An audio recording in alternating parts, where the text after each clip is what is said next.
All right, so imagine a situation where you or a loved one gets taken away, goes to jail. Where are you gonna go? Where are you gonna be? How's your mom? How's your dad? How's your sister? How's your wife? Your kids? How are they gonna find you? How are they gonna know where court is, when court is, all that information? Well, in this video, we're gonna give you those answers, particularly as it relates to when you're in custody of the San Diego Sheriff's Department. Anyone in jail on a state court case, almost exclusively, is going to be in the custody of the San Diego Sheriff. And there's a website that'll tell you where your loved one is, when their court date is, where it's at, what facility they're housed at, what are the hours of that facility for visiting, all the key information, case number, charges, all the things that we as attorneys a lot of times rely on. And you don't need to be an attorney to access it. It's all available to the public. So I have the same access to it as you might anywhere in the world. Hope you find this video helpful. Let's get into it. All right, so San Diego operates basically where the Sheriff's Department is the jailer, so to speak, right? California Department of Corrections is if you go to prison. San Diego Police may have you in custody. El Cajon Police may have you in custody, but eventually you're gonna wind up in the custody of the San Diego Sheriff at one of their jails, solely focusing on adult jails, starting from North County all the way down pretty much to Otay Mesa. Let's talk about it. Well, in Vista, right adjacent to the courthouse is the Vista Detention Facility. So you or a loved one may wind up there if you or they are charged with a crime and are not able to bail out. Going a little more down south, you will have the downtown jail. A lot of people downtown, so you get arrested remotely central or south San Diego, you're gonna get processed through the downtown jail located on Front Street, right downtown in the heart of the city of San Diego. The Chula Vista court complex is home to the South Bay Detention Facility. Literally, you are under the courthouse above you in Chula Vista. South Bay Jail as well is another place we see a lot of people come through or have their stay while they're fighting their case or serving a local sentence in custody. And then as you get south, you get into the George Bailey complex in Otay Mesa. So what you're dealing with there's multiple units of people, the largest jail within the county. And most people, especially if you're facing really serious charges, have a really high bail. At some point, you could expect to be working your way through the George Bailey Detention Facility, if not up in Vista. Now, for female inmates in custody, they're gonna be housed at the Las Colinas Detention Facility located in Santee. So in essence, you have North County, the Vista Courthouse, you have East County and Santee, not too far from the El Cajon Courthouse. You have downtown, just a stone's throw away from the downtown courthouse. You have Chula Vista, literally underneath the South Bay Jail, underneath the Chula Vista Courthouse. And then you have the George Bailey Complex in Otay Mesa. If you're not there, your loved one's not there, they're an adult, they may be in federal custody. If they're under 18, they're not gonna be in adult jail, they're gonna be somewhere else. All right, so we talked earlier in this video about, hey, someone like me, criminal defense attorney, uses these websites. This website is sdsheriff.net, sdsheriff.net.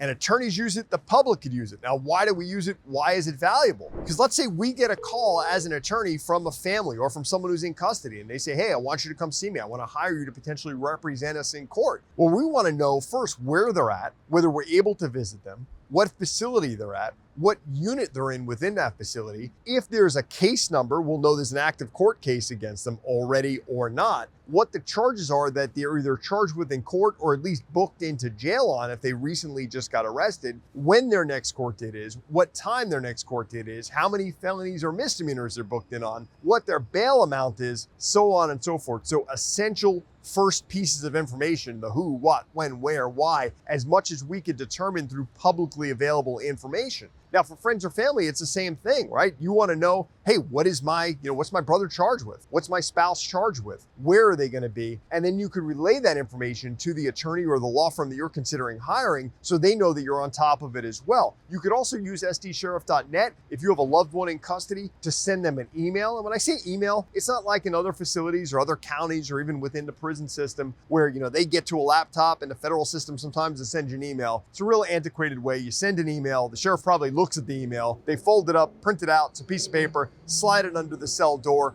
Usually it should be within a couple hours, sometimes it's a couple of days later, and you can communicate with people that way, just understanding that what you say has got your IP address on it and it's likely going to be read because you're sending it to someone in jail. As attorneys, we could do that as well. We'll deliver messages through sdsheriff.net to our clients, or at least we try to, understanding that the Sheriff's Department still may read it even though we're attorneys because they really have no way of verifying it just by an IP address. And it's also essential to send care packages, to put money on someone's books. You could do do all that through SDSheriff.net. All right, so we keep talking about SDSheriff.net, right? But how do you use it? Well, the first thing is you go to the website, right? You go to SDSheriff.net, takes you to the homepage of the Sheriff's Department. For purposes of this video, we're talking about how do you find someone in jail, how do you get information about that, and you do that by clicking on the Who's in Jail tab. That'll take you to a screen where you need to put in at least the first couple of letters of that inmate's last name, first couple of letters of their first name. They'll give you a CAPTCHA key, all that type of stuff you need to do for security purposes, and then it'll tell you a couple of things. If that person's in custody with that name, it'll give you a link. You click on the link, it'll take you to their sort of bio page, right? Their name, their date of birth, when they got booked, what agency booked them, where they're housed, if there's a future court date, all those pieces of information. SDSheriff.net's also really valuable if you think there might be a restraining order against you in the county of San Diego. There's a, who's in jail, there's a restraining order tab. There's a lot of great resources within that SD Sheriff homepage to figure out as much publicly available information as possible. And let me tell you something, like I've said in this video before, attorneys use it just as much as the public does. That's how valuable it is.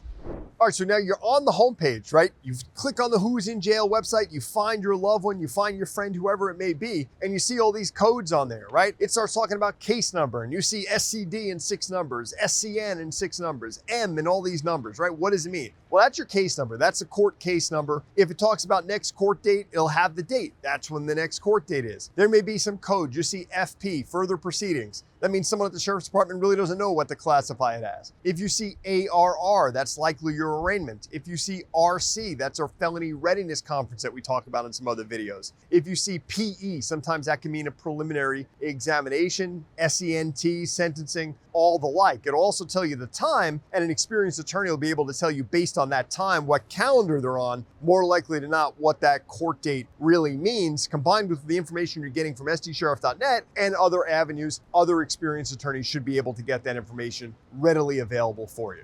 All right, so depending on what jail you're at or what jail your loved one is at, that can tell you a lot of things about the case, right? George Bailey usually see people that are serving their sentence or on a really high bail. Sometimes you see that in Vista a lot. Downtown, there's some medical units down there, but most of the time people are coming and going through downtown. It's pretty rare that you have someone serve their sentence or be there fighting their case for downtown, with some exceptions. South Bay, you see a lot of high power people down there as well. High power meaning based on a charge, based on criminal history, based on the allegations or the bail amount alone. But you don't want to look too into it, right? So many clients that we represent, maybe that are not super familiar with the jail process, want nothing to do with George Bailey because of its reputation as not being a great place to be housed. Bottom line is, don't look too much into it. It's helpful to have an understanding of what the bail amount is, where the facility is located. But what we don't want are people getting psyched out saying, oh my God, they're at George Bailey, that means they're guilty. Absolutely not. Not always necessarily the case. Any questions you have about that, you want to reach out to a locally experienced criminal defense law firm and ask them, especially if you've hired that firm. They can walk you through that process, give you information far beyond what you'll find on SDSheriff.net. All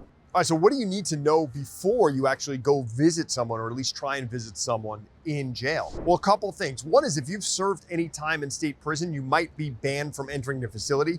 You might need to get approval. And so don't be surprised if you've been to state prison, whether it's 2 years ago, 4 years ago, or 20 years ago, where you may have a problem visiting your loved one, even if it's your wife, even if it's your husband, even if it's your kid, and there might be a whole appeals process there. The other thing is you can't just pop in and say, hey, I'm so-and-so's mom, I want to see him. You need to schedule an appointment, and you can find that information either by calling the actual jail or by applying to set an appointment, to schedule an appointment through SDSheriff.net. They usually want you to check in about an hour before your actual meeting, and you want to go in there, you want to be dressed appropriately, you want to be dressed as if, business casual if possible. The last thing you want to do, you're driving 2-3 hours, sometimes longer, to see your loved one, to provide them that support, that emotional support, that presence of seeing you there in support of them, and then you're not even allowed to go back and see them because you're dressed appropriately or you showed up in jail with something you're not supposed to. Also, potentially understand, you're going to potentially be searched. You're going to need to go through a metal detector if you're going to be within the actual belly of the jail, so to speak. So be prepared. Don't walk into the jail with something you're not supposed to have. Don't try and smuggle something into the jail that you're not supposed to have. It's not worth it. You're going to wind up getting charged. You're going to wind up in there with the person you're going to visit.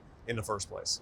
All right, so in this video, we talked a lot about sdsheriff.net. We talked about all the jails you or your loved one could be at, how you interpret that information, how you could get that information to their attorney, whether current attorney, past attorney, future attorney, whatever the case may be, and how we admittedly as attorneys rely so much on a website like sdsheriff.net to get basic information about what people may be charged with, what they're booked into jail with, when their court date is, where their court date is, but it's just a starter, right? It's a valuable resource when you're trying to get basic information, but it is not the end all be all, nor should it be treated as such. It's a great resource. We encourage you to use it. We encourage you to reach out to an attorney though, to really be able to give you the information beyond what you could find on sdsheriff.net. If you found this video helpful, if you, a loved one, a family member, a neighbor, whatever, have someone locked up in San Diego County, share it with them. It'll give them information. It'll hopefully put them at ease because they'll know a little bit more about what to expect within reason when entering a San Diego County jail.